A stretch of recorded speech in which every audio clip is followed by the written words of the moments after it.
பள்ளி வாயிலில் ஆகுமான கசீதாக்கள் பாடுவது தடுக்கப்பட்டதா? சில சந்தர்ப்பங்களில் ஏதேனும் ஒரு விழா அல்லது ஒரு நிகழ்ச்சி, அந்த நிகழ்ச்சி ஆகுமான விதத்திலான குர்ஆன், ஹதீஸ் இவைகள் அதே நேரத்தில் கசீதாக்கள் கொண்டு அவைகள் அமையப்பெறும் பொழுது இவைகள் தடுக்கப்பட்டதா என்று பார்த்தால் கிடையாது. அதற்கான அனுமதிகள் இருந்து கொண்டிருக்கின்றன.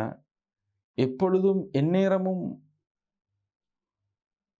இதைத்தான் முன்னிலைப்படுத்துகிறார்கள் என்கின்ற நிலைமை அங்கே இருக்கக்கூடாது.